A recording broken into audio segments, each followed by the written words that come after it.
ಕಥೆ ಝೌ ಲಿನ್ಲಿನ್ ಎಂಬ ಹುಡುಗಿ ರೈಲಿನಲ್ಲಿ ತನ್ನ ಸೂಟ್ಕೇಸ್ ಅನ್ನು ಮೇಲಿನ ಲಗೇಜ್ ರ್ಯಾಕ್ಗೆ ಎತ್ತಿ ಇಡಲು ಪ್ರಯತ್ನಿಸುತ್ತಿರುವ ದೃಶ್ಯದಿಂದ ಆರಂಭವಾಗುತ್ತದೆ. ಅಷ್ಟರಲ್ಲಿ ಸೂಟ್ಕೇಸ್ ಕೆಳಗೆ ಬೀಳಲಿರುವಾಗ ಫಾಂಗ್ ಯುಕೆ ಮುಂದೆ ಬಂದು ಅದನ್ನು ಹಿಡಿದು ಅವಳಿಗೆ ಸಹಾಯ ಮಾಡುತ್ತಾನೆ. ಅಲ್ಲಿಂದ ಕಥೆ ಕೆಲವು ವರ್ಷಗಳ ಹಿಂದಿನ ಘಟನೆಗಳಿಗೆ ಸಾಗುತ್ತದೆ. ಒಂದು ದಿನ ಚಿಕ್ಕ ಹುಡುಗಿಯನ್ನು ಕೆಲವು ಹುಡುಗರು ಸೇರಿ ಕಿರುಕುಳ ನೀಡಿ ಅಳುವಂತೆ ಮಾಡುತ್ತಾರೆ. ಅದನ್ನು ನೋಡಿದ ಲಿನ್ಲಿನ್ ಕೂಡಲೇ ಮುಂದೆ ಬಂದು ಆ ಹುಡುಗರನ್ನು ಎದುರಿಸುತ್ತಾಳೆ. ಚಿಕ್ಕ ವಯಸ್ಸಿನಲ್ಲೇ ಅವಳು ಧೈರ್ಯಶಾಲಿ, ಸದಾ ನಗುತ್ತಿರೋ ಹಾಗೂ ಸಂಕಷ್ಟದಲ್ಲಿರುವವರಿಗೆ ಸಹಾಯ ಮಾಡಲು ಯಾವಾಗಲೂ ಸಿದ್ಧಳಾಗಿರುವ ಹುಡುಗಿಯಾಗಿ ಎಲ್ಲರಿಗೂ ಪರಿಚಿತಳಾಗಿರುತ್ತಾಳೆ. ಹಲವಾರು ವರ್ಷಗಳ ನಂತರ ಲಿನ್ಲಿನ್ ಈಗ ಹೈಸ್ಕೂಲ್ ವಿದ್ಯಾರ್ಥಿನಿಯಾಗಿರುತ್ತಾಳೆ. ಆದರೆ ಅವಳಿಗೆ ತರಗತಿಯಲ್ಲೇ ಮಲಗುವ ಅಭ್ಯಾಸ ಇರುತ್ತದೆ. ಒಂದು ದಿನ ಶಿಕ್ಷಕರು ಅವಳು ಮಲಗಿರುವುದನ್ನು ಗಮನಿಸಿ ಇದ್ದಕ್ಕಿದ್ದಂತೆ ಒಂದು ಪ್ರಶ್ನೆಗೆ ಉತ್ತರ ಹೇಳುವಂತೆ ಕೇಳುತ್ತಾರೆ. ಪಾಠದ ಬಗ್ಗೆ ಏನೂ ಗೊತ್ತಿಲ್ಲದ ಲಿನ್ಲಿನ್ ಮನಸ್ಸಿಗೆ ಬಂದದ್ದನ್ನೇ ಉತ್ತರವಾಗಿ ಹೇಳಿಬಿಡುತ್ತಾಳೆ. ಅವಳ ಉತ್ತರ ಸಂಪೂರ್ಣ ತಪ್ಪಾಗಿರುವುದರಿಂದ ಇಡೀ ತರಗತಿಯ ವಿದ್ಯಾರ್ಥಿಗಳು ಜೋರಾಗಿ ನಗಲಾರಂಭಿಸುತ್ತಾರೆ. ಶಾಲೆ ಮುಗಿದ ನಂತರ ಓದುವುದಕ್ಕಿಂತ ಸ್ನೇಹಿತರ ಜೊತೆ ಕಡಲತೀರದಲ್ಲಿ ಸಮಯ ಕಳೆಯುವುದನ್ನೇ ಲಿನ್ಲಿನ್ ಹೆಚ್ಚು ಇಷ್ಟಪಡುತ್ತಾಳೆ. ಇದರಿಂದ ಅವಳ ತಾಯಿ ವಾಂಗ್ ಯುಯೆ ಯಾವಾಗಲೂ ಓದಿನ ಕಡೆ ಗಮನ ಕೊಡು ಎಂದು ಬೈಯುತ್ತಿರುತ್ತಾಳೆ. ಇದರ ಜೊತೆಗೆ ವಾಂಗ್ ಯುಯೆ ಯಾವಾಗಲೂ ಫಾಂಗ್ ಯುಕೆಯೊಂದಿಗೆ ಲಿನ್ಲಿನ್ ಅನ್ನು ಹೋಲಿಕೆ ಮಾಡುತ್ತಾಳೆ. ಯುಕೆ ಅವರೇ ವಯಸ್ಸಿನ ಹುಡುಗನಾಗಿದ್ದು ಶಾಲೆಯ ಆದರ್ಶ ವಿದ್ಯಾರ್ಥಿಯೆಂದು ಎಲ್ಲರೂ ಹೊಗಳುತ್ತಿರುತ್ತಾರೆ. ಅವನು ಯಾವಾಗಲೂ ಶಾಲೆಯಲ್ಲಿ ಅತಿ ಹೆಚ್ಚು ಅಂಕಗಳನ್ನು ಗಳಿಸುತ್ತಾನೆ. ನೆರೆಹೊರೆಯವರು ಯುಕೆಯ ಓದಿನ ಸಾಧನೆಯನ್ನು ಮೆಚ್ಚುತ್ತಿದ್ದರೆ ಲಿನ್ಲಿನ್ ಮಾತ್ರ ಅವನನ್ನು ಯಾವಾಗಲೂ ಪುಸ್ತಕದಲ್ಲೇ ಮುಳುಗಿರುವ, ಸಾಮಾಜಿಕ ಜೀವನವೇ ಇಲ್ಲದ ಬೋರ್ ಹುಡುಗ ಎಂದುಕೊಂಡಿರುತ್ತಾಳೆ. ದುರದೃಷ್ಟವಶಾತ್ ವಾಂಗ್ ಯುಯಿಗೆ ಮಾತ್ರ ಯುಕೆಯೇ ಅನುಸರಿಸಬೇಕಾದ ಆದರ್ಶ. ಆದ್ದರಿಂದ ಲಿನ್ಲಿನ್ ಕೂಡ ಯುಕೆಯ ಓದುವ ವೇಳಾಪಟ್ಟಿಯನ್ನೇ ಅನುಸರಿಸಬೇಕೆಂದು ಅವಳು ಕಟ್ಟುನಿಟ್ಟಾಗಿ ಹೇಳುತ್ತಾಳೆ. ಯುಕೆಯ ಕೋಣೆಯ ದೀಪ ಆರದಿರುವವರೆಗೂ ಲಿನ್ಲಿನ್ ಕೂಡ ಓದುತ್ತಲೇ ಇರಬೇಕು. ಕೊನೆಗೆ ತಾಯಿಯ ಮಾತನ್ನು ಕೇಳಿ ಲಿನ್ಲಿನ್ ಓದಲು ಆರಂಭಿಸುತ್ತಾಳೆ. ಆದರೆ ಯುಕೆ ಪ್ರತಿದಿನವೂ ತುಂಬಾ ತಡರಾತ್ರಿವರೆಗೂ ಓದುತ್ತಿರುವುದು ನೋಡಿ ಅವಳು ಬೆಚ್ಚಿಬೀಳುತ್ತಾಳೆ. ಇದರಿಂದ ಬೇಸತ್ತ ಲಿನ್ಲಿನ್ ಯುಕೆಯನ್ನು ಶಾಲೆಯ ಅತ್ಯಂತ ಸುಂದರ ಹಾಗೂ ಜನಪ್ರಿಯ ಹುಡುಗಿಯರಲ್ಲಿ ಒಬ್ಬಳಾದ ರೂಟಿಂಗ್ ಜೊತೆ ಸೇರಿಸುವ ಯೋಜನೆ ಮಾಡುತ್ತಾಳೆ. ಆ ರಾತ್ರಿ ಅವಳು 2 ನಕಲಿ ಪ್ರೇಮಪತ್ರಗಳನ್ನು ಬರೆಯುತ್ತಾಳೆ. ಒಂದು ಪತ್ರದಲ್ಲಿ ಯುಕೆಯ ಹೆಸರನ್ನು ಸಹಿಯಾಗಿ ಬರೆಯುತ್ತಾಳೆ. ಇನ್ನೊಂದು ಪತ್ರದಲ್ಲಿ ರೂಟಿಂಗ್ ಹೆಸರನ್ನು ಬರೆಯುತ್ತಾಳೆ. ಅವುಗಳನ್ನು ನೋಡಿದವರಿಗೆ ಇಬ್ಬರೂ ಒಬ್ಬರನ್ನೊಬ್ಬರು ರಹಸ್ಯವಾಗಿ ಪ್ರೀತಿಸುತ್ತಿದ್ದಾರೆ ಎಂಬ ಭಾವನೆ ಮೂಡುವಂತೆ ಅವಳು ಎಲ್ಲವನ್ನೂ ಸಿದ್ಧಪಡಿಸುತ್ತಾಳೆ. ಮರುದಿನ ಲಿನ್ಲಿನ್ ಯಾರಿಗೂ ಗೊತ್ತಾಗದಂತೆ ಆ ಪತ್ರಗಳನ್ನು ತಲುಪಿಸುತ್ತಾಳೆ. ಸ್ವಲ್ಪ ಸಮಯದಲ್ಲೇ ಶಾಲೆಯೆಲ್ಲ ಯುಕೆ ಮತ್ತು ರೂಟಿಂಗ್ ಪ್ರೀತಿಸುತ್ತಿದ್ದಾರೆ ಎಂಬ ಸುದ್ದಿ ಹರಡುತ್ತದೆ. ಇದರಿಂದ ಲಿನ್ಲಿನ್ ತುಂಬಾ ಖುಷಿಪಡುತ್ತಾಳೆ. ಯುಕೆ ಪ್ರೀತಿಯಲ್ಲಿ ಬಿದ್ದರೆ ಓದುವುದಕ್ಕೆ ಕಡಿಮೆ ಸಮಯ ಕೊಡುವನು ಎಂದು ಅವಳು ಭಾವಿಸುತ್ತಾಳೆ. ಸ್ವಲ್ಪ ದಿನಗಳಲ್ಲಿ ಯುಕೆ ಮತ್ತು ರೂಟಿಂಗ್ ಒಬ್ಬರಿಗೊಬ್ಬರು ಹತ್ತಿರವಾಗುತ್ತಿರುವಂತೆ ಕಾಣುತ್ತದೆ. ಹಿಂದೆ ಮಧ್ಯರಾತ್ರಿವರೆಗೂ ಹೊತ್ತಿ ಉರಿಯುತ್ತಿದ್ದ ಯುಕೆಯ ಕೋಣೆಯ ದೀಪ ಈಗ ತುಂಬಾ ಬೇಗ ಆರಲಾರಂಭಿಸುತ್ತದೆ. ಇದರಿಂದ ಲಿನ್ಲಿನ್ಗೆ ತುಂಬಾ ನೆಮ್ಮದಿ ಸಿಗುತ್ತದೆ. ಇನ್ನು ಅವಳು ರಾತ್ರಿ ತಡರವರೆಗೆ ಓದಬೇಕಾಗಿಲ್ಲ. ಅವಳ ತಾಯಿಗೂ ಅವಳನ್ನು ಬಲವಂತವಾಗಿ ಓದಿಸಲು ಇದ್ದ ದೊಡ್ಡ ಕಾರಣವೇ ಕಳೆದು ಹೋಗುತ್ತದೆ. ಆದರೆ ಅವಳ ಸಂತೋಷ ಹೆಚ್ಚು ದಿನ ಉಳಿಯುವುದಿಲ್ಲ. ಕೆಲವೇ ದಿನಗಳ ನಂತರ ಯುಕೆಯ ಕೋಣೆಯ ದೀಪ ಮತ್ತೆ ಹಿಂದಿನಂತೆಯೇ ತಡರಾತ್ರಿವರೆಗೂ ಹೊತ್ತಿ ಉರಿಯಲಾರಂಭಿಸುತ್ತದೆ. ಮತ್ತೊಮ್ಮೆ ಲಿನ್ಲಿನ್ ಕೂಡ ಅವನ ವೇಳಾಪಟ್ಟಿಯನ್ನು ಅನುಸರಿಸಿ ರಾತ್ರಿ ತಡವರೆಗೆ ಓದಬೇಕಾದ ಪರಿಸ್ಥಿತಿ ಬರುತ್ತದೆ. ಅದೇ ಸಮಯದಲ್ಲಿ ರೂಟಿಂಗ್ ಬೇರೆ ಶಾಲೆಗೆ ವರ್ಗಾವಣೆಯಾಗಿದ್ದಾಳೆ ಎಂಬ ವಿಷಯವು ಅವಳಿಗೆ ತಿಳಿಯುತ್ತದೆ. ಇದರಿಂದ ಯುಕೆ ಪ್ರೇಮಭಂಗದಿಂದ ನೋವಿನಲ್ಲಿ ಮುಳುಗಿ ತನ್ನ ದುಃಖವನ್ನು ಮರೆಸಿಕೊಳ್ಳಲು ಮತ್ತೆ ಓದಿನಲ್ಲೇ ಸಂಪೂರ್ಣವಾಗಿ ತೊಡಗಿಕೊಂಡಿದ್ದಾನೆ ಎಂದು ಲಿನ್ಲಿನ್ ಭಾವಿಸುತ್ತಾಳೆ. ಹೀಗಾಗಿ ತಾಯಿಯ ಮಾತು ಕೇಳುವುದನ್ನು ಬಿಟ್ಟು ಅವಳಿಗೆ ಬೇರೆ ದಾರಿಯೇ ಇರುವುದಿಲ್ಲ. ಪ್ರತಿದಿನವೂ ಯುಕೆಯ ಕೋಣೆಯ ದೀಪ ಹೊತ್ತಿ ಉರಿಯುವವರೆಗೂ ಅವಳು ಕೂಡ ಓದುತ್ತಲೇ ಇರುತ್ತಾಳೆ. ದಿನಗಳು ಕಳೆಯುತ್ತವೆ. ಯುಕೆ ಓದುವ ಅಭ್ಯಾಸವನ್ನು ಅನುಸರಿಸುತ್ತಾ ಬಂದ ಲಿನ್ಲಿನ್ಗೆ ತಾನೇ ತಿಳಿಯದಂತೆ ದೊಡ್ಡ ಬದಲಾವಣೆ ಆಗಿರುತ್ತದೆ. ಸಣ್ಣ ಕಿರಾಣಿ ಅಂಗಡಿಯ ಮಾಲೀಕರ ಸೋಮಾರಿ ಮಗಳು ನಿಧಾನವಾಗಿ ಅತ್ಯುತ್ತಮ ವಿದ್ಯಾರ್ಥಿನಿಯಾಗಿ ರೂಪಾಂತರಗೊಂಡಿರುತ್ತಾಳೆ. ಪದವಿ ಪೂರ್ವ ಶಿಕ್ಷಣ ಮುಗಿಯುವ ವೇಳೆಗೆ ಲಿನ್ಲಿನ್ ಕೂಡ ಯುಕೆಯೇ ಸೇರುವ ಪ್ರತಿಷ್ಠಿತ ವಿಶ್ವವಿದ್ಯಾಲಯದಲ್ಲಿ ಪ್ರವೇಶ ಪಡೆಯಲು ಯಶಸ್ವಿಯಾಗುತ್ತಾಳೆ. ಇನ್ನು ಆಶ್ಚರ್ಯದ ವಿಷಯವೆಂದರೆ ಇಬ್ಬರಿಗೂ ಒಂದೇ ಅನಿಮಲ್ ಹಸ್ಬೆಂಡ್ರಿ ವಿಭಾಗದಲ್ಲಿ ಪ್ರವೇಶ ಸಿಗುತ್ತದೆ. ಅವರ ಈ ಸಾಧನೆ ಅವರ ಊರಿನ ಎಲ್ಲರಿಗೂ ಹೆಮ್ಮೆಯ ವಿಷಯವಾಗುತ್ತದೆ. ಸ್ವಲ್ಪ ಸಮಯದ ನಂತರ ಇಬ್ಬರೂ ತಮ್ಮ ಹೊಸ ವಿಶ್ವವಿದ್ಯಾಲಯದ ಜೀವನವನ್ನು ಆರಂಭಿಸಲು ಒಟ್ಟಿಗೆ ರೈಲಿನಲ್ಲಿ ಪ್ರಯಾಣ ಮಾಡುತ್ತಾರೆ. ರೈಲು ಪ್ರಯಾಣದ ಸಮಯದಲ್ಲಿ ಲಿನ್ಲಿ ನಿರಂತರವಾಗಿ ಮಾತನಾಡುತ್ತಲೇ ಇರುತ್ತಾಳೆ. ಇಷ್ಟು ದೊಡ್ಡ ಪ್ರತಿಷ್ಠಿತ ವಿಶ್ವವಿದ್ಯಾಲಯದಲ್ಲಿ ತನಗೆ ಪ್ರವೇಶ ಸಿಕ್ಕಿರುವುದೇ ಇನ್ನೂ ಅವಳಿಗೆ ನಂಬಲಾಗುತ್ತಿರಲಿಲ್ಲ. ವಿಶ್ವವಿದ್ಯಾಲಯಕ್ಕೆ ತಲುಪಿದ ನಂತರ ಹೊಸ ವಾತಾವರಣ ನೋಡಿ ಅವಳು ತುಂಬಾ ಉತ್ಸಾಹಗೊಂಡಿರುತ್ತಾಳೆ. ಆ ಉತ್ಸಾಹದಲ್ಲೇ ನಡೆಯುತ್ತಿರಲು ಬಯಾಲಜಿ ವಿಭಾಗದ ವಿದ್ಯಾರ್ಥಿಯಾದ ಶಿಯಾವೋಶಿ ಎಂಬ ಹುಡುಗನಿಗೆ ಡಿಕ್ಕಿ ಹೊಡೆಯುವಷ್ಟರಲ್ಲಿ ಅವಳು ಆಯತಪ್ಪುತ್ತಾಳೆ. ನಂತರ ಇಬ್ಬರೂ ತಮ್ಮ ಪರಿಚಯ ಮಾಡಿಕೊಂಡುಕೊಳ್ಳುತ್ತಾರೆ. ಅದೇ ವೇಳೆ ಶಿಯಾವೋಶಿ ಲಿನ್ಲಿನ್ ಮತ್ತು ಯುಕೆ ತುಂಬಾ ಆತ್ಮೀಯವಾಗಿರುವುದನ್ನು ಗಮನಿಸಿ ಅವರು ಪ್ರೀತಿಸುತ್ತಿದ್ದಾರೆ ಎಂದು ಊಹಿಸಿಕೊಳ್ಳುತ್ತಾನೆ. ಅದನ್ನು ಕೇಳಿದ ಲಿನ್ಲಿನ್ ತಕ್ಷಣವೇ ಆ ತಪ್ಪು ಕಲ್ಪನೆಯನ್ನು ಸರಿಪಡಿಸುತ್ತಾಳೆ. ತಾನು ಮತ್ತು ಯುಕೆ ಬಾಲ್ಯದಿಂದಲೂ ನೆರೆಹೊರೆಯವರಾಗಿದ್ದು ಕೇವಲ ಹಳೆಯ ಸ್ನೇಹಿತರು ಅಷ್ಟೇ ಎಂದು ಅವಳು ವಿವರಿಸುತ್ತಾಳೆ. ಅವರು ಪ್ರೇಮಿಗಳಲ್ಲ ಎಂದು ತಿಳಿದ ತಕ್ಷಣವೇ ಶಿಯಾವೋಶಿಗೆ ಲಿನ್ಲಿನ್ ಮೇಲೆ ಆಸಕ್ತಿ ಮೂಡುತ್ತದೆ. ಅವಳೊಂದಿಗೆ ಹೆಚ್ಚು ಸಮಯ ಕಳೆಯಲು ಅವಕಾಶಗಳನ್ನು ಹುಡುಕಲಾರಂಭಿಸುತ್ತಾನೆ. ಶಿಯಾವೋಶಿಯೊಂದಿಗೆ ಮಾತುಕತೆ ಮುಗಿದ ನಂತರ ಲಿನ್ಲಿನ್ ತನ್ನ ಹಾಸ್ಟೆಲ್ಗೆ ಹೋಗುತ್ತಾಳೆ. ಅಲ್ಲಿ ಅವಳು ತನ್ನ ರೂಮ್ಮೇಟ್ಗಳನ್ನು ಮೊದಲ ಬಾರಿಗೆ ಭೇಟಿಯಾಗುತ್ತಾಳೆ. ತನ್ನ ಊರಿನಿಂದ ತಂದಿದ್ದ ಸಣ್ಣ ಉಡುಗೊರೆಗಳನ್ನು ಅವರೊಂದಿಗೆ ಹಂಚಿಕೊಳ್ಳುತ್ತಾಳೆ. ಸ್ವಲ್ಪ ಸಮಯದ ಬಳಿಕ ತನ್ನ ರೂಮ್ಮೇಟ್ ಶುಜಿಯರ್ ಜೊತೆಗೆ ಇಡೀ ಕ್ಯಾಂಪಸ್ ಸುತ್ತಾಡಲು ಹೊರಡುತ್ತಾಳೆ. ವಿಶ್ವವಿದ್ಯಾಲಯದ ಎಲ್ಲವೂ ಅವಳಿಗೆ ಹೊಸದಾಗಿ ಹಾಗೂ ರೋಮಾಂಚನಕಾರಿಯಾಗಿ ಕಾಣುತ್ತದೆ. ವಿಶೇಷವಾಗಿ ಅಲ್ಲಿರುವ ಆಧುನಿಕ ತಂತ್ರಜ್ಞಾನಗಳು ಅವಳನ್ನು ತುಂಬಾ ಆಶ್ಚರ್ಯಚಕಿತಗೊಳಿಸುತ್ತವೆ. ಸ್ವಲ್ಪ ಸಮಯದ ನಂತರ ಪಠ್ಯಪುಸ್ತಕಗಳನ್ನು ಪಡೆಯಲು ಹೋದಾಗ ಯುಕೆ ಒಬ್ಬನೇ ಕುಳಿತಿರುವುದನ್ನು ಲಿನ್ಲಿನ್ ಗಮನಿಸುತ್ತಾಳೆ. ಅವನ ಬಳಿ ಹೋಗಿ ಅವನ ಜೊತೆಗೆ ಕುಳಿತುಕೊಳ್ಳುತ್ತಾಳೆ. ಅದೇ ಸಮಯದಲ್ಲಿ ಅವರಿಗೆ ಅಚ್ಚರಿಯ ವ್ಯಕ್ತಿಯೊಬ್ಬಳು ಎದುರಾಗುತ್ತಾಳೆ. ಅವಳು ಬೇರೆ ಯಾರೂ ಅಲ್ಲ, ರೂಟಿಂಗ್. ಅವಳಿಗೂ ಇದೇ ವಿಶ್ವವಿದ್ಯಾಲಯದಲ್ಲಿ ಪ್ರವೇಶ ಸಿಕ್ತಿರುತ್ತದೆ. ರೂಟಿಂಗ್ ಅನ್ನು ನೋಡಿದ ಕ್ಷಣವೇ ಯುಕೆ ಸಂಪೂರ್ಣ ಮೌನವಾಗಿ ಬಿಡುತ್ತಾನೆ. ಅವಳನ್ನು ನೋಡುತ್ತಿದ್ದಂತೆ ಹಲವು ವರ್ಷಗಳ ಹಿಂದೆ ಅವಳು ಬೇರೆ ಶಾಲೆಗೆ ಹೋಗುವ ಮುನ್ನ ಹೇಳಲಾಗದೆ ಉಳಿದ ಮಾತುಗಳು ಅವನಿಗೆ ನೆನಪಾಗುತ್ತವೆ. ಇನ್ನೊಂದೆಡೆ ರೂಟಿಂಗ್ ತುಂಬಾ ಸಂತೋಷದಿಂದ ಯುಕೆಯ ಬಳಿ ಬಂದು ಮಾತನಾಡಲು ಆರಂಭಿಸುತ್ತಾಳೆ. ಅವಳ ಸ್ನೇಹಿತರಲ್ಲಿ ಒಬ್ಬಳು ಹೆಮ್ಮೆಯಿಂದ ರೂಟಿಂಗ್ ಈಗ ಕ್ಯಾಂಪಸ್ನ ಅತ್ಯಂತ ಜನಪ್ರಿಯ ಹುಡುಗಿಯರಲ್ಲಿ ಒಬ್ಬಳಾಗಿದ್ದಾಳೆ ಎಂದು ಹೇಳುತ್ತಾಳೆ. ಅವಳಿಗೆ ಪ್ರತಿದಿನವೂ ಹಲವಾರು ಪ್ರೇಮಪತ್ರಗಳು ಬರುತ್ತವೆ ಎಂದು ಕೂಡ ಹೇಳುತ್ತಾಳೆ. ಆದರೆ ಈ ವಿಷಯದಲ್ಲಿ ಯುಕೆಗೆ ಯಾವುದೇ ಆಸಕ್ತಿ ಇರುವಂತೆ ಕಾಣುವುದಿಲ್ಲ. ಅವನು ಹೆಚ್ಚು ಮಾತನಾಡದೆ ಅಲ್ಲಿಂದ ಹೊರಟು ತನ್ನ ಮೊದಲ ತರಗತಿಗೆ ಹೋಗುತ್ತಾನೆ. ಸ್ವಲ್ಪ ಸಮಯದ ನಂತರ ಲಿನ್ಲಿನ್ ಮತ್ತು ಯುಕೆ ತಮ್ಮ ಮೊದಲ ಅನಿಮಲ್ ಹಸ್ಬೆಂಡ್ರಿ ತರಗತಿಗೆ ಹಾಜರಾಗುತ್ತಾರೆ. ವಿದ್ಯಾರ್ಥಿಗಳೆಲ್ಲರಿಗೂ ಆಶ್ಚರ್ಯವಾಗುವಂತೆ ಆ ತರಗತಿ ಹಸುಗಳ ಕೊಟ್ಟಿಗೆಯೊಳಗೆ ನಡೆಯುತ್ತದೆ. ಅದನ್ನು ನೋಡಿ ಹಲವಾರು ವಿದ್ಯಾರ್ಥಿಗಳು ಅಸಹಜವಾಗಿ ಭಾವಿಸುತ್ತಾರೆ. ನಂತರ ಪ್ರಾಧ್ಯಾಪಕರು ಈ ಕೋರ್ಸ್ ಬಗ್ಗೆ ಪರಿಚಯ ನೀಡಿ ಮುಂದಿನ ದಿನಗಳಲ್ಲಿ ಅವರು ಏನು ಕಲಿಯಲಿದ್ದಾರೆ ಎಂಬುದನ್ನು ವಿವರಿಸುತ್ತಾರೆ. ಅದಾದ ಬಳಿಕ ನೀವೆಲ್ಲ ಅನಿಮಲ್ ಹಸ್ಬೆಂಡ್ರಿ ವಿಭಾಗವನ್ನೇ ಯಾಕೆ ಆಯ್ಕೆ ಮಾಡಿಕೊಂಡಿರಿ ಎಂದು ಪ್ರಶ್ನಿಸುತ್ತಾರೆ. ಅಷ್ಟರಲ್ಲಿ ಅಲ್ಲಿದ್ದ ಅನೇಕ ವಿದ್ಯಾರ್ಥಿಗಳಿಗೆ ಈ ವಿಷಯದ ಮೇಲೆ ನಿಜವಾದ ಆಸಕ್ತಿಯೇ ಇಲ್ಲ ಎಂಬುದು ಗೊತ್ತಾಗುತ್ತದೆ. ಪ್ರತಿಯೊಬ್ಬರೂ ತಮ್ಮದೇ ಕಾರಣಗಳಿಂದ ಈ ವಿಭಾಗಕ್ಕೆ ಸೇರಿರುತ್ತಾರೆ. ಕೆಲವು ದಿನಗಳ ನಂತರ ವಿಶ್ವವಿದ್ಯಾಲಯದಲ್ಲಿ ಒಂದು ಸಾಂಸ್ಕೃತಿಕ ಕಾರ್ಯಕ್ರಮ ನಡೆಯುತ್ತದೆ. ಲಿನ್ಲಿನ್ ತನ್ನ ಸ್ನೇಹಿತೆ ಜಿಯರ್ ಜೊತೆ ಆ ಕಾರ್ಯಕ್ರಮಕ್ಕೆ ಹೋಗ್ತಾಳೆ. ಅಲ್ಲಿ ಅವಳಿಗೆ ಮತ್ತೆ ಶಿಯಾವೋಶಿ ಭೇಟಿಯಾಗುತ್ತಾನೆ. ಅವನು ಆ ಕಾರ್ಯಕ್ರಮದಲ್ಲಿ ಪ್ರದರ್ಶನ ನೀಡುವ ಕಲಾವಿದರಲ್ಲಿ ಒಬ್ಬನಾಗಿರುತ್ತಾನೆ. ಎಂದಿನಂತೆ ಅವನು ಲಿನ್ಲಿನ್ಗೆ ಇನ್ನಷ್ಟು ಹತ್ತಿರವಾಗಲು ಪ್ರತಿಯೊಂದು ಅವಕಾಶವನ್ನೂ ಬಳಸಿಕೊಳ್ಳುತ್ತಾನೆ. ಅದೇ ಸಮಯದಲ್ಲಿ ಯುಕೆ ಈಗಾಗಲೇ ಪ್ರೇಕ್ಷಕರ ನಡುವೆ ಕುಳಿತಿರುತ್ತಾನೆ.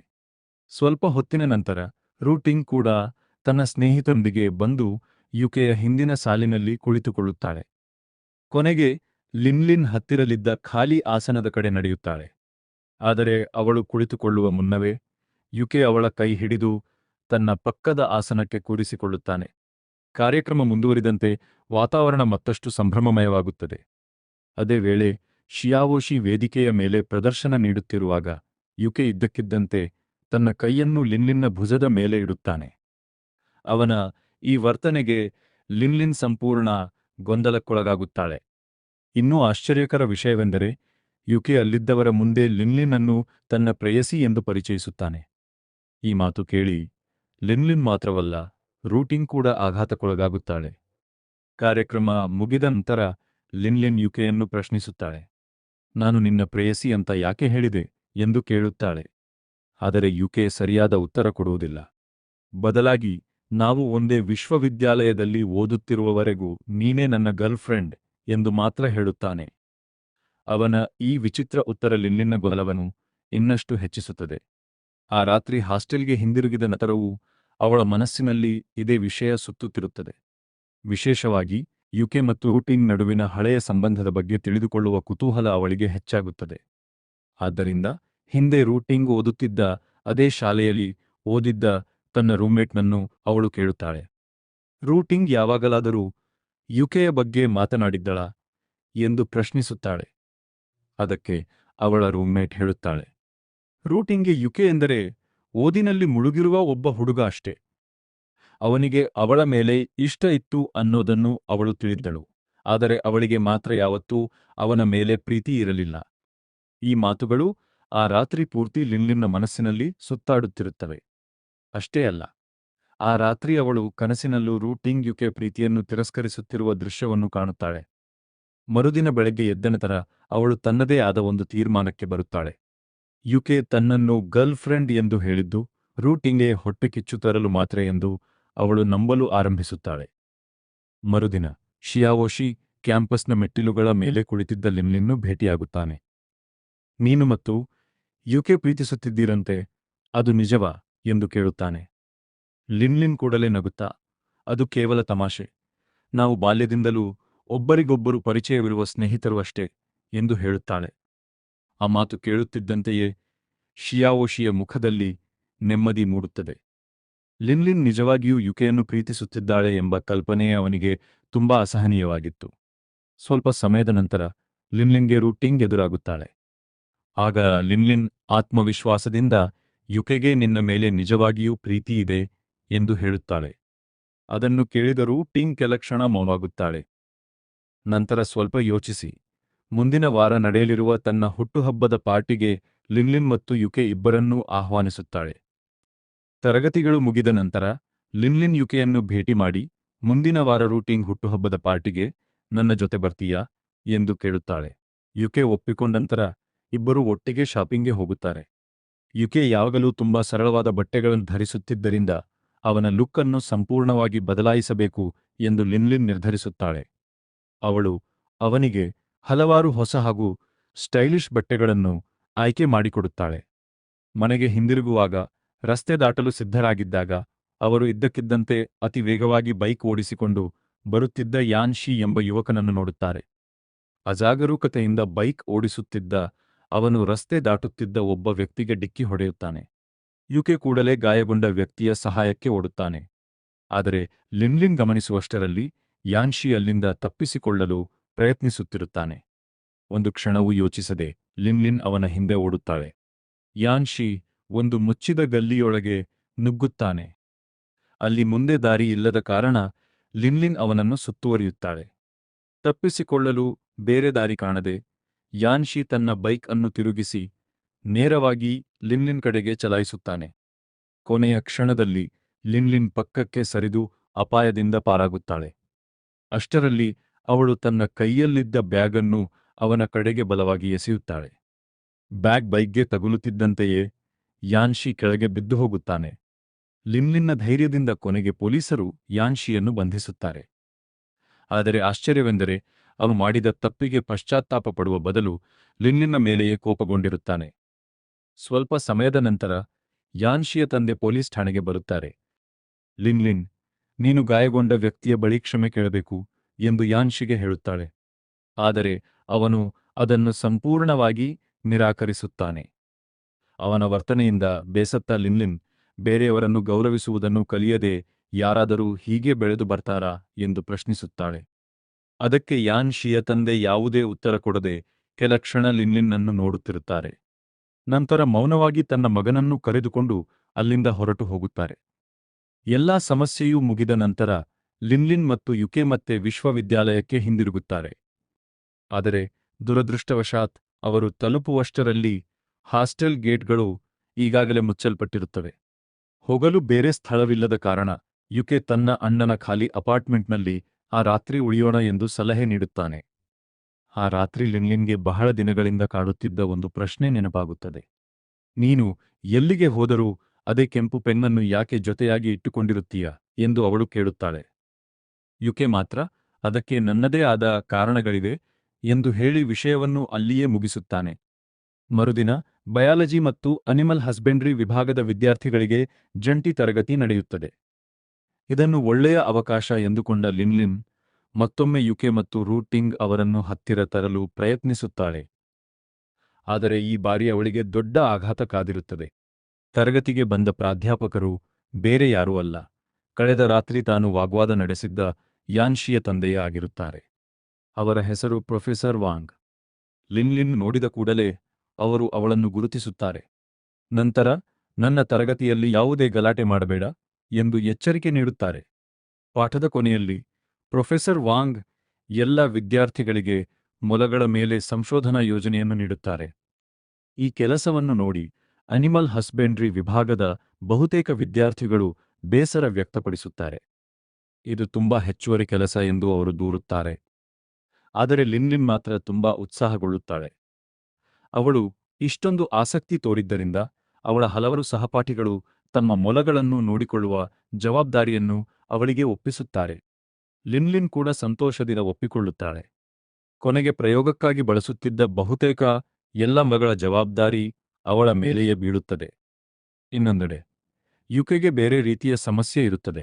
ಬಾಲ್ಯದಲ್ಲಿ ನಡೆದ ಒಂದು ಘಟನೆ ಕಾರಣ ಪ್ರಾಣಿಗಳ ರೋಮದ ಬಗ್ಗೆ ಅವನಿಗೆ ಭಯ ಇರುತ್ತದೆ. ಆದ್ದರಿಂದ ಅವನಿಗೆ ಮೊಲಗಳನ್ನು ಮುಟ್ಟುವುದೇ ಕಷ್ಟವಾಗುತ್ತದೆ. ಅವನ ಭಯವನ್ನು ಗಮನಿಸಿದ ಲಿನ್ಲಿನ್ ಅವನಿಗೆ ಧೈರ್ಯ ತುಂಬಲು ಪ್ರಯತ್ನಿಸುತ್ತಾಳೆ. ಆ ಭಯವನ್ನು ನಿಧಾನವಾಗಿ ಜಯಿಸಲು ಅವಳಿಂದ ಸಾಧ್ಯವಾದಷ್ಟು ಸಹಾಯ ಮಾಡುತ್ತಾಳೆ. ಅದೇ ಸಂಜೆ ತನ್ನ ರೂಮ್ಮೇಟ್ನಿಂದ ರೂಟಿಂಗ್ ತನ್ನ ಹುಟ್ಟುಹಬ್ಬವನ್ನು ಡ್ಯಾನ್ಸ್ ಪಾರ್ಟಿಯಾಗಿ ಆಚರಿಸಲಿದ್ದಾಳೆ ಎಂಬ ವಿಷಯವನ್ನು ಲಿನ್ಲಿನ್ ತಿಳಿದುಕೊಳ್ಳುತ್ತಾಳೆ. ಅದನ್ನು ಕೇಳಿದ ತಕ್ಷಣ ಅವಳ ತಲೆಯಲ್ಲಿ ಹೊಸ ಯೋಚನೆ ಮೂಡುತ್ತದೆ. ಅವಳು ಯುಕೆಯನ್ನು ತನ್ನ ಜೊತೆ ಡ್ಯಾನ್ಸ್ ಪ್ರಾಕ್ಟೀಸ್ ಮಾಡಲು ಕೇಳುತ್ತಾಳೆ. ಯುಕೆ ಕೂಡ ಒಪ್ಪಿಕೊಳ್ಳುತ್ತಾನೆ. ಹೀಗೆ ಇಬ್ಬರೂ ಹಲವು ರಾತ್ರಿ ಒಟ್ಟಿಗೆ ಡ್ಯಾನ್ಸ್ ಅಭ್ಯಾಸ ಮಾಡುತ್ತಿರುತ್ತಾರೆ. ನಿಧಾನವಾಗಿ ಆ ಅಭ್ಯಾಸದ ಸಮಯವೇ ಇಬ್ಬರಿಗೂ ಅತ್ಯಂತ ಸಂತೋಷದ ಕ್ಷಣಗಳಾಗಿ ಮಾರ್ಪಡುತ್ತದೆ. ಒಬ್ಬರನ್ನೊಬ್ಬರು ತಮಾಷೆ ಮಾಡುತ್ತಾ, ಚುಡಾಯಿಸುತ್ತಾ, ನಗುತ್ತಾ ಸಮಯ ಕಳೆಯುತ್ತಾರೆ. ಅವರ ಸ್ನೇಹ ಮತ್ತಷ್ಟು ಗಟ್ಟಿಯಾಗುತ್ತದೆ. ಕೆಲವು ದಿನಗಳ ನಂತರ ರೂಟಿಂಗ್ನ ಹುಟ್ಟುಹಬ್ಬದ ಪಾರ್ಟಿಯ ದಿನ ಬರುತ್ತದೆ. ಪಾರ್ಟಿಯ ಥೀಮ್ ಸೆಮಿ ಫಾರ್ಮಲ್ ಆಗಿರುತ್ತದೆ. ಎಲ್ಲ ಅತಿಥಿಗಳು ಸುಂದರವಾದ ಡ್ರೆಸ್ಗಳು ಮತ್ತು ಸೂಟ್ಗಳನ್ನು ಧರಿಸಿ ಬರುತ್ತಾರೆ. ಆದರೆ ಲಿನ್ಲಿನ್ ಮಾತ್ರ ಎಂದಿನಂತೆ ಸಾಮಾನ್ಯ ಬಟ್ಟೆಗಳನ್ನು ಧರಿಸಿಕೊಂಡೇ ಬರುತ್ತಾಳೆ. ಅವಳನ್ನು ನೋಡಿ ರೂಟಿಂಗ್ಗೆ ಸ್ವಲ್ಪ ಆಶ್ಚರ್ಯವಾಗುತ್ತದೆ. ಆದರೂ ಕೂಡ ಲಿನ್ಲಿನ್ ಇನ್ನೂ ಯುಕೆ ಮತ್ತು ರೂಟಿಂಗ್ ಇಬ್ಬರನ್ನು ಒಟ್ಟಿಗೆ ಸೇರಿಸುವ ಪ್ರಯತ್ನವನ್ನೇ ಮುಂದುವರಿಸುತ್ತಾಳೆ. ನೀನೇ ಯುಕೆಯ ಜೊತೆ ಡ್ಯಾನ್ಸ್ ಮಾಡು ಎಂದು ರೂಟಿಂಗ್ಗೆ ಪ್ರೋತ್ಸಾಹ ನೀಡುತ್ತಾಳೆ. ಸ್ವಲ್ಪ ಸಮಯದ ನಂತರ ಎಲ್ಲರ ಗಮನ ಸೆಳೆಯುವ ರೀತಿಯಲ್ಲಿ ಯುಕೆ ಪಾರ್ಟಿಗೆ ಪ್ರವೇಶಿಸುತ್ತಾನೆ. ಯಾವಾಗಲೂ ಪುಸ್ತಕದ ಹುಳನಂತೆ ಕಾಣುತ್ತಿದ್ದ ಯುಕೆ ಈಗ ಸಂಪೂರ್ಣ ವಿಭಿನ್ನವಾಗಿ ಕಾಣಿಸುತ್ತಾನೆ. ಸ್ಟೈಲಿಶ್ ಉಡುಪು ಧರಿಸಿ ಆತ್ಮವಿಶ್ವಾಸದಿಂದ ನಡೆಯುತ್ತಾ ಬಂದ ಅವನನ್ನು ನೋಡಿ ಅಲ್ಲಿದ್ದ ಎಲ್ಲರೂ ಬೆರಗಾಗುತ್ತಾರೆ. ರೂಟಿಂಗ್ ಕೂಡ ಅವನ ಹೊಸ ರೂಪವನ್ನು ನೋಡಿ ತುಂಬಾ ಮೆಚ್ಚಿಕೊಳ್ಳುತ್ತಾಳೆ. ಅವಳು ಕೂಡಲೇ ಯುಕೆಯನ್ನು ಡ್ಯಾನ್ಸ್ಗೆ ಆಹ್ವಾನಿಸುತ್ತಾಳೆ. ಆದರೆ ಎಲ್ಲರಿಗೂ ಆಶ್ಚರ್ಯವಾಗುವಂತೆ ಯುಕೆ ಅವಳ ಆಹ್ವಾನವನ್ನು ತಿರಸ್ಕರಿಸುತ್ತಾನೆ. ರೂಟಿಂಗ್ ಜೊತೆ ಡ್ಯಾನ್ಸ್ ಮಾಡುವ ಬದಲು ಅವನು ಲಿನ್ಲಿನ್ನ ಕೈ ಹಿಡಿದು ಅವಳ ಜೊತೆ ಡ್ಯಾನ್ಸ್ ಮಾಡಲು ಆಯ್ಕೆ ಮಾಡುತ್ತಾನೆ. ಯುಕೆಯ ಈ ನಿರ್ಧಾರದಿಂದ ಲಿನ್ಲಿನ್ ಸಂಪೂರ್ಣ ಗೊಂದಲಕ್ಕೊಳಗಾಗುತ್ತಾಳೆ. ತಾನು ಇಷ್ಟಪಡುತ್ತಿದ್ದ ಹುಡುಗಿಯನ್ನು ಬಿಟ್ಟು ಯಾಕೆ ಮತ್ತೆ ಮತ್ತೆ ತನ್ನನ್ನೇ ಆಯ್ಕೆ ಮಾಡುತ್ತಿದ್ದಾನೆ ಎಂಬುದು ಅವಳಿಗೆ ಅರ್ಥವಾಗುವುದಿಲ್ಲ. ರಾತ್ರಿ ಮುಂದುವರಿದತೆ ಲಿನ್ಲಿನ್ ಸ್ವಲ್ಪ ಮದ್ಯದ ಅಮಲಿಗೆ ಒಳಗಾಗುತ್ತಾಳೆ. ಅವಳು ಇನ್ನೂ ಯುಕೆ ತನ್ನ ಜೊತೆ ತಮಾಷೆ ಮಾಡುತ್ತಿದ್ದಾನೆ ಎಂದುಕೊಂಡೇ ಮಾತನಾಡುತ್ತಿರುತ್ತಾಳೆ. ಆದರೆ ಇದ್ದಕ್ಕಿದ್ದಂತೆ ಯಾವುದೇ ಮುನ್ಸೂಚನೆಯಿಲ್ಲದೆ ಯುಕೆ ಅವಳಿಗೆ ಮುತ್ತಿಡುತ್ತಾನೆ. ಆ ಕ್ಷಣದಲ್ಲಿ ಲಿನ್ಲಿನ್ ಮಾತ್ರವಲ್ಲ, ಪಾರ್ಟಿಯಲ್ಲಿದ್ದ ಎಲ್ಲರೂ ಬೆಚ್ಚಿಬೀಳುತ್ತಾರೆ. ಮರುದಿನ ಬೆಳಗ್ಗೆ ಎದ್ದಂತರವೂ ಲಿನ್ಲಿನ್ಗೆ ಹಿಂದಿನ ರಾತ್ರಿ ನಡೆದ ಘಟನೆ ಮನಸ್ಸಿನಿಂದ ಹೋಗುವುದೇ ಇಲ್ಲ. ಯುಕೆ ತನಗೆ ಮುತ್ತಿಡುತ್ತಾನೆ ಎಂದು ಅವಳು ಕನಸಿನಲ್ಲೂ ಊಹಿಸಿರಲಿಲ್ಲ. ಅದರಲ್ಲೂ ಅದು ಅವಳ ಜೀವನದ ಮೊದಲ ಮುತ್ತಾಗಿದ್ದರಿಂದ ಆ ಘಟನೆ ಅವಳ ಮನಸ್ಸಿನಲ್ಲಿ ಮತ್ತೆ ಮತ್ತೆ ಮೂಡುತ್ತಿರುತ್ತದೆ. ಇದರ ನಡುವೆಯೂ ಟಿಂಗ್ ಅವಳನ್ನು ಭೇಟಿ ಮಾಡುತ್ತಾಳೆ. ಅವಳು ಯುಕೆ ನಿನಗೆ ಮುತ್ತಿಟ್ಟಿದ್ದು ನಿನ್ನನ್ನು ಪ್ರೀತಿಸಿ ಅಲ್ಲ, ತನ್ನ ಮನಸ್ಸಿನ ಭಾವನೆಗಳನ್ನು ಹೊರಹಾಕಿಕೊಳ್ಳಲು ಅಷ್ಟೇ ಎಂದು ಹೇಳುತ್ತಾಳೆ. ಈ ಮಾತುಗಳನ್ನು ಕೇಳಿದ ಲಿನ್ಲಿನ್ಗೆ ತುಂಬಾ ಅವಮಾನ ಹಾಗೂ ನೋವಾಗುತ್ತದೆ. ಕೋಪದಿಂದಲೇ ಅವಳು ಯುಕೆಯನ್ನು ಭೇಟಿಯಾಗಲು ಹೋಗುತ್ತಾಳೆ. ಆದರೆ ಅವನು ಅವಳ ಕೋಪಕ್ಕೆ ಯಾವುದೇ ಮಹತ್ವ ಕೊಡುವುದಿಲ್ಲ. ಯಾವುದೇ ವಿವರಣೆ ನೀಡದೆ ಸುಮ್ಮನೆ ಅಲ್ಲಿಂದ ಹೊರಟು ಹೋಗುತ್ತಾನೆ. ಇದರಿಂದ ಲಿನ್ಲಿನ್ ಇನ್ನಷ್ಟು ಬೇಸರಗೊಳ್ಳುತ್ತಾಳೆ. ಕೊನೆಗೆ ನಮ್ಮಿಬ್ಬರ ನಡುವೆ ಯಾವುದೇ ವಿಶೇಷ ಸಂಬಂಧ ಇಲ್ಲ ಎಂದು ತನ್ನ ಮನಸ್ಸನ್ನೇ ಸಮಾಧಾನಪಡಿಸಿಕೊಳ್ಳಲು ಪ್ರಯತ್ನಿಸುತ್ತಾಳೆ. ಅಷ್ಟೇ ಅಲ್ಲ, ಯುಕೆಯ ಮೇಲೆ ಸೇಡು ತೀರಿಸಿಕೊಳ್ಳಬೇಕೆಂದು ನಿರ್ಧರಿಸುತ್ತಾಳೆ. ಅವನಿಂದ ಆಗಾಗ ಸಣ್ಣಪುಟ್ಟ ಕೆಲಸಗಳನ್ನು ಮಾಡಿಸಿಕೊಳ್ಳಲು ಆರಂಭಿಸುತ್ತಾಳೆ. ತನ್ನಿಗಾಗಿ ವಸ್ತುಗಳನ್ನು ಖರೀದಿಸಿಕೊಡಬೇಕೆಂದು ಹೇಳುತ್ತಾಳೆ. ಹೀಗೆ ಮಾಡಿದರೆ ಯುಕೆ ತನ್ನಿಂದ ಬೇಸತ್ತು ದೂರ ಹೋಗುತ್ತಾನೆ ಎಂದು ಅವಳು ಭಾವಿಸುತ್ತಾಳೆ. ಆದರೆ ನಡೆಯುವುದು ಮಾತ್ರ ಅದಕ್ಕೆ ಸಂಪೂರ್ಣ ವಿರುದ್ಧವಾಗಿರುತ್ತದೆ. ಲಿನ್ಲಿನ್ ಎಷ್ಟೇ ಅವನನ್ನು ಕಾಡಿದರೂ ಯುಕೆ ಅಷ್ಟೇ ಹೆಚ್ಚು ಅವಳಿಗೆ ಹತ್ತಿರವಾಗುತ್ತಾನೆ. ಇನ್ನೊಂದೆಡೆ ರೂಟಿಂಗ್ ಕೂಡ ಇವರಿಬ್ಬರ ನಡುವಿನ ಆತ್ಮೀಯತೆಯನ್ನು ಗಮನಿಸಲಾರಂಭಿಸುತ್ತಾಳೆ. ಅಸೂಯೆಯಿಂದ ಅವಳು ಯುಕೆ ಜೊತೆ ಇನ್ನಷ್ಟು ಸಮಯ ಕಳೆಯಲು ಆರಂಭಿಸುತ್ತಾಳೆ. ಅದೇ ಸಮಯದಲ್ಲಿ ಲಿನ್ಲಿನ್ ಜೊತೆಗಿನ ಸ್ನೇಹವನ್ನೇ ನೆಪ ಮಾಡಿಕೊಂಡು ಯಾವಾಗಲೂ ಯುಕೆಯ ಹತ್ತಿರ ಇರುವ ಪ್ರಯತ್ನ ಮಾಡುತ್ತಾಳೆ. ರೂಟಿಂಗ್ ಯುಕೆಗೆ ನೀಡುತ್ತಿರುವ ವಿಶೇಷ ಗಮನವನ್ನು ಲಿನ್ಲಿನ್ ಗಮನಿಸುತ್ತಾಳೆ. ಆದರೂ ತನ್ನ ಭಾವನೆಗಳನ್ನು ಯಾರೊಂದಿಗೂ ಹಂಚಿಕೊಳ್ಳುವುದಿಲ್ಲ. ಬದಲಾಗಿ ತನ್ನ ಸಂಪೂರ್ಣ ಗಮನವನ್ನು ಮೊಲಗಳ ಸಂಶೋಧನಾ ಯೋಜನೆಯ ಮೇಲೆಯೇ ಕೇಂದ್ರೀಕರಿಸುತ್ತಾಳೆ. ಒಂದು ದಿನ ಮೊಲಗಳನ್ನು ನೋಡಿಕೊಳ್ಳಲು ಹೋದಾಗ ಅವುಗಳಲ್ಲಿ ಒಂದಕ್ಕೆ ವಿಷ ಹಾಕಲಾಗಿದೆ ಎಂಬುದನ್ನು ಅವಳು ಕಂಡುಹಿಡಿಯುತ್ತಾಳೆ. ಆ ಮೊಲ ಸಾವಿನ ಅಂಚಿನಲ್ಲಿರುತ್ತದೆ. ಗಾಬರಿಗೊಂಡ ಲಿನ್ಲಿನ್ ಕೂಡಲೇ ಯುಕೆಗೆ ಕರೆ ಮಾಡುತ್ತಾಳೆ. ಪ್ರಾಣಿಗಳ ಬಗ್ಗೆ ಭಯವಿದ್ದರೂ ಕೂಡ ಯುಕೆ ಒಂದು ಕ್ಷಣವೂ ಯೋಚಿಸದೆ ಅಲ್ಲಿಗೆ ಓಡಿಬರುತ್ತಾನೆ. ತನ್ನ ಬಾಲ್ಯದ ಭಯವನ್ನು ಮರೆತು ಆ ಮೊಲದ ಜೀವ ಉಳಿಸಲು ಸಾಧ್ಯವಾದ ಎಲ್ಲ ಪ್ರಯತ್ನವನ್ನೂ ಮಾಡುತ್ತಾನೆ. ಕೊನೆಗೆ ಅವರು ಮೊಲದ ಜೀವವನ್ನು ಉಳಿಸುವಲ್ಲಿ ಯಶಸ್ವಿಯಾಗುತ್ತಾರೆ. ಯುಕೆ ಸಮಯಕ್ಕೆ ಸರಿಯಾಗಿ ಬಂದಿದ್ದಕ್ಕೆ ಮತ್ತು ತನ್ನ ಪ್ರೀತಿಯ ಮೊಲವನ್ನು ಉಳಿಸಿದ್ದಕ್ಕೆ ಲಿನ್ಲಿನ್ ಮನಸಾರೆ ಧನ್ಯವಾದ ಹೇಳುತ್ತಾಳೆ. ಕೆಲವು ದಿನಗಳ ನಂತರ ವಿಶ್ವವಿದ್ಯಾಲಯದ ಶೌಚಾಲಯದಲ್ಲಿದ್ದಾಗ ಲಿನ್ಲಿನ್ಗೆ ಅಚ್ಚರಿಯ ಸಂಗತಿಯೊಂದು ಕೇಳಿಸುತ್ತದೆ. ರೂಟಿಂಗ್ನ ಕೆಲವು ಸ್ನೇಹಿತೆಯರು ಅವಳನ್ನು ಲಿನ್ಲಿನ್ ಜೊತೆಗಿನ ಸ್ನೇಹದ ಬಗ್ಗೆ ಪ್ರಶ್ನಿಸುತ್ತಿರುತ್ತಾರೆ. ಆಗ ರೂಟಿಂಗ್, ನಾನು ಲಿನ್ಲಿನ್ ಜೊತೆ ನಿಜವಾದ ಸ್ನೇಹಕ್ಕಾಗಿ ಇರಲಿಲ್ಲ, ಕೇವಲ ಸಮಯ ಕಳೆಯಲು ಮತ್ತು ನನಗೆ ಮನರಂಜನೆ ಆಗಲಿ ಎಂಬ ಕಾರಣಕ್ಕೆ ಮಾತ್ರ ಅವಳ ಹತ್ತಿರ ಹೋಗಿದ್ದೆ ಎಂದು ನಿರ್ಲಕ್ಷ್ಯದಿಂದ ಹೇಳುತ್ತಾಳೆ. ದುರದೃಷ್ಟವಶಾತ್ ಲಿನ್ಲಿನ್ ಅದೇ ಸಮಯದಲ್ಲಿ ಒಳಗಿರುವ ಕ್ಯೂಬಿಕಲ್ನಲ್ಲಿ ಇರುತ್ತಾಳೆ. ರೂಟಿಂಗ್ ಹೇಳಿದ ಪ್ರತಿಯೊಂದು ಮಾತನ್ನು ಅವಳು ಕೇಳಿರುತ್ತಾಳೆ. ಮನಸ್ಸಿಗೆ ತುಂಬಾ ನೋವಾಗಿ ಅವಳು ಹೊರಗೆ ಬಂದು ರೂಟಿಂಗ್ ಎದುರೇ ನಿಂತುಕೊಳ್ಳುತ್ತಾಳೆ. ನಮ್ಮ ಸ್ನೇಹ ನಿಜ ಎಂದು ನಾನು ನಂಬಿದ್ದೆ, ಆದರೆ ಅದು ನಿನಗೆ ಕೇವಲ ಆಟವಾಗಿತ್ತೆ ಎಂದು ಕಣ್ಣೀರಿನಿಂದ ಕೇಳುತ್ತಾಳೆ. ರೂಟಿಂಗ್ ಬಳಿ ಯಾವುದೇ ಉತ್ತರ ಇರುವುದಿಲ್ಲ. ಸ್ವಲ್ಪ ಸಮಯದ ನಂತರ ಬಯಾಲಜಿ ಮತ್ತು ಅನಿಮಲ್ ಹಸ್ಬೆಂಡ್ರಿ ವಿಭಾಗದ ವಿದ್ಯಾರ್ಥಿಗಳಿಗೆ ಮತ್ತೊಮ್ಮೆ ಜಂಟಿ ತರಗತಿ ನಡೆಯುತ್ತದೆ. ಆ ವೇಳೆ ಪ್ರೊಫೆಸರ್ ವಾಂಗ್ ಮೊಲಗಳ ಸಂಶೋಧನಾ ಯೋಜನೆ ಈಗ ಮುಗಿದಿದೆ ಎಂದು ಘೋಷಿಸುತ್ತಾರೆ. ಯೋಜನೆಯ ಕೊನೆಯ ಹಂತವಾಗಿ ಪ್ರತಿಯೊಬ್ಬ ವಿದ್ಯಾರ್ಥಿಯೂ ತನ್ನ ಪ್ರಯೋಗದ ಮೊಲಕ್ಕೆ ವಿಷದ ಇಂಜೆಕ್ಷನ್ ನೀಡಿ ಅದರ ಮೇಲೆ ಅಧ್ಯಯನ ನಡೆಸಬೇಕು ಎಂದು ಹೇಳುತ್ತಾರೆ. ಈ ಮಾತು ಕೇಳಿದ ಲಿನ್ಲಿನ್ ಬೆಚ್ಚಿ ಬೀಳುತ್ತಾಳೆ. ಅಷ್ಟೊಂದು ಪ್ರೀತಿಯಿಂದ ಸಾಕಿದ ಮೊಲಗಳನ್ನು ಕೊಲ್ಲುವುದನ್ನು ಅವಳು ಒಪ್ಪಿಕೊಳ್ಳುವುದಿಲ್ಲ. ಅವಳು ಬಹಿರಂಗವಾಗಿಯೇ ಪ್ರಾಧ್ಯಾಪಕರ ಆದೇಶವನ್ನು ವಿರೋಧಿಸುತ್ತಾಳೆ. ಆದರೆ ಪ್ರೊಫೆಸರ್ ವಾಂಗ್ ಅವಳ ವಿರೋಧವನ್ನು ಗಂಭೀರವಾಗಿ ತೆಗೆದುಕೊಳ್ಳುವುದಿಲ್ಲ. ಬದಲಾಗಿ, ನಿನಗೆ ಬೇರೆ ಒಂದು ಪರ್ಯಾಯ ಅಸೈನ್ಮೆಂಟ್ ಕೊಡುತ್ತೇನೆ, ಆದರೆ ಅದನ್ನು ಯಶಸ್ವಿಯಾಗಿ ಪೂರ್ಣಗೊಳಿಸಿದರೆ ಮಾತ್ರ ಈ ವಿಷಯದಲ್ಲಿ ನೀನು ಉತ್ತೀರ್ಣಳಾಗುತ್ತೀಯ ಎಂದು ಹೇಳುತ್ತಾರೆ. ಈ ಕಠಿಣ ಷರತ್ತು ಕೇಳಿ ಲಿನ್ಲಿನ್ ಮಾತೆ ಬಾರದಂತೆ ನಿಂತುಕೊಳ್ಳುತ್ತಾಳೆ. ಅಷ್ಟರಲ್ಲಿ ಎಲ್ಲರಿಗೂ ಆಶ್ಚರ್ಯವಾಗುವಂತೆ ರೂಟಿಂಗ್ ಮುಂದೆ ಬರುತ್ತಾಳೆ. ತರಗತಿ ಮುಗಿದ ನಂತರ ಅವಳು ಲಿನ್ಲಿನ್ನೂ ಒಬ್ಬಳೇ ಭೇಟಿಯಾಗುತ್ತಾಳೆ. ನಾನು ನಿನಗೆ ಈ ಅಸೈನ್ಮೆಂಟ್ನಲ್ಲಿ ಸಹಾಯ ಮಾಡುತ್ತೇನೆ ಎಂದು ಹೇಳುತ್ತಾಳೆ. ಆದರೆ ಅದಕ್ಕೆ ಒಂದು ಷರತ್ತು ಇರುತ್ತದೆ. ಇನ್ನು ಮುಂದೆ ನೀನು ಯುಕೆಯಿಂದ ಸಂಪೂರ್ಣ ದೂರ ಇರಬೇಕು. ಬೇರೆ ದಾರಿ ಕಾಣದ ಲಿನ್ಲಿನ್ ಭಾರವಾದ ಮನಸ್ಸಿನಿಂದ ಆ ಷರತ್ತಿಗೆ ಒಪ್ಪಿಕೊಳ್ಳುತ್ತಾಳೆ. ಈ ನಿರ್ಧಾರ ಅವಳ ಹೃದಯವನ್ನು ಒಡೆದು ಹಾಕುತ್ತದೆ. ಅದರ ಮೇಲೆಯೇ ನಂತರ ರೂಟಿಂಗ್ ಯುಕೆಯನ್ನು ಅಪ್ಪಿಕೊಂಡಿರುವುದನ್ನು ಅವಳು ತನ್ನ ಕಣ್ಣಾರೆ ನೋಡುತ್ತಾಳೆ. ಅದನ್ನು ಕಂಡ ಲಿನ್ಲಿನ್ ಸಂಪೂರ್ಣವಾಗಿ ಕುಗ್ಗಿ ಹೋಗುತ್ತಾಳೆ. ಕೊನೆಗೆ ಎಲ್ಲ ಮೊಲಗಳ ಜವಾಬ್ದಾರಿಯನ್ನು ತಾನೇ ಹೊತ್ತುಕೊಳ್ಳಬೇಕೆಂದು ನಿರ್ಧರಿಸುತ್ತಾಳೆ. ಪ್ರಯೋಗಾಲಯದಲ್ಲಿನ ಎಲ್ಲ ಮೊಲಗಳನ್ನು ಕರೆದುಕೊಂಡು ಕಡಲ ತೀರದ ಬಳಿ ಇರುವ ಹಸಿರು ಪ್ರದೇಶಕ್ಕೆ ಹೋಗುತ್ತಾಳೆ. ಪ್ರಯೋಗಕ್ಕಾಗಿ ಸಾಯುವುದಕ್ಕಿಂತ ಅವು ಸ್ವತಂತ್ರವಾಗಿ ಬದುಕಲಿ ಎಂಬುದೇ ಅವಳ ಆಸೆಯಾಗಿರುತ್ತದೆ. ಲಿನ್ಲಿನ್ ಮಾಡಿರುವ ಕೆಲಸದ ಬಗ್ಗೆ ಯುಕೆಗೆ ತಿಳಿದ ಕೂಡಲೇ ಅವನು ಕೂಡಲೇ ಅವಳನ್ನು ಹುಡುಕುತ್ತಾ ಅಲ್ಲಿಗೆ ಓಡಿ ಬರುತ್ತಾನೆ.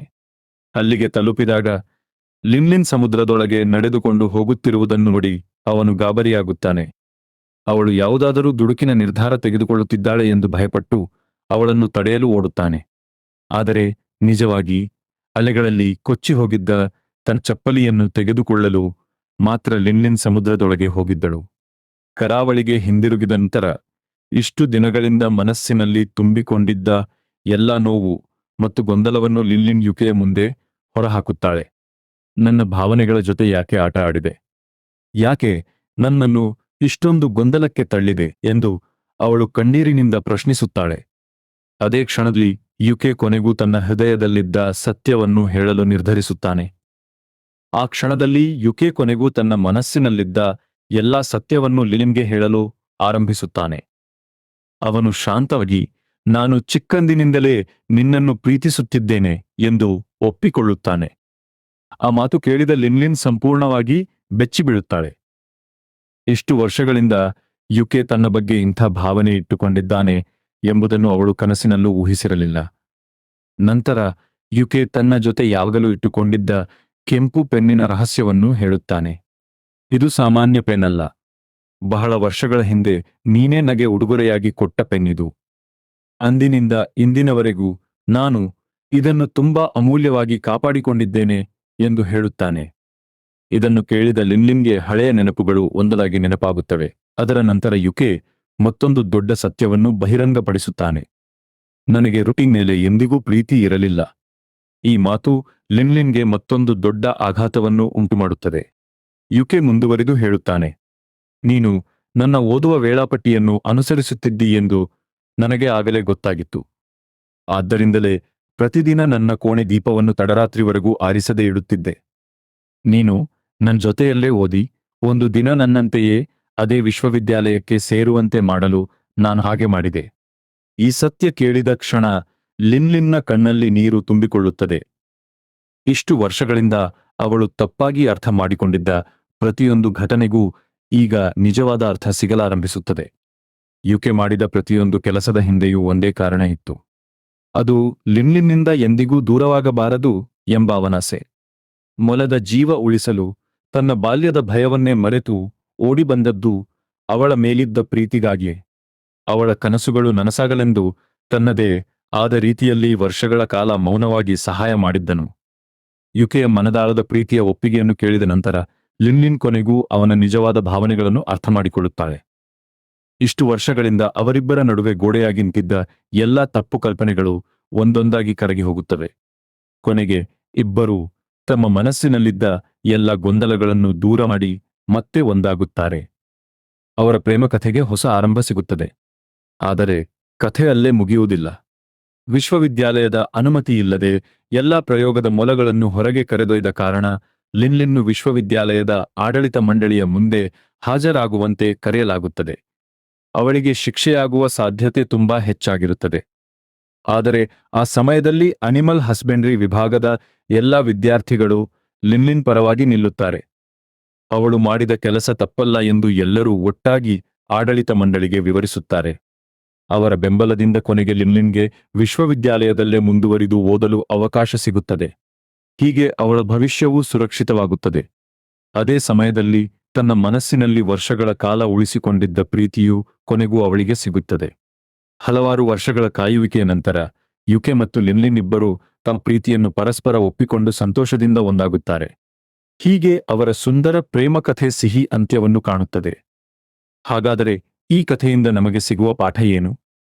ಕೆಲವೊಮ್ಮೆ ನಮ್ಮ ಜೀವನದಲ್ಲಿ ನಮಗೆ ಇಷ್ಟವಿಲ್ಲದಂತೆ ಕಾಣುವ ಘಟನೆಗಳೇ ನಮ್ಮ ಭವಿಷ್ಯವನ್ನು ಅತ್ಯಂತ ಸುಂದರವಾಗಿ ರೂಪಿಸಬಹುದು. ಮತ್ತು ಅಮ್ಮ ಹೇಳಿದಂತೆ ಕ್ಲಾಸ್ನ ಟಾಪರ್ನ ಓದುವ ವೇಳಾಪಟ್ಟಿಯನ್ನು ಫಾಲೋ ಮಾಡುವುದು ಕೆಲವೊಮ್ಮೆ ಜೀವನವನ್ನೇ ಬದಲಾಯಿಸಬಹುದು. ಯಾಕೆಂದರೆ ಅದು ನಿಮ್ಮನ್ನು ಒಂದು ಪ್ರತಿಷ್ಠಿತ ವಿಶ್ವವಿದ್ಯಾಲಯಕ್ಕೆ ಕರೆದೊಯ್ಯುವುದಷ್ಟೇ ಅಲ್ಲ, 10 ವರ್ಷಗಳಿಂದ ಮೌನವಾಗಿ ನಿಮ್ಮನ್ನು ಪ್ರೀತಿಸುತ್ತಿದ್ದ ವ್ಯಕ್ತಿಯ ಜೊತೆ ನಿಮ್ಮ ಬದುಕನ್ನು ಒಂದಾಗಿಸಬಹುದು.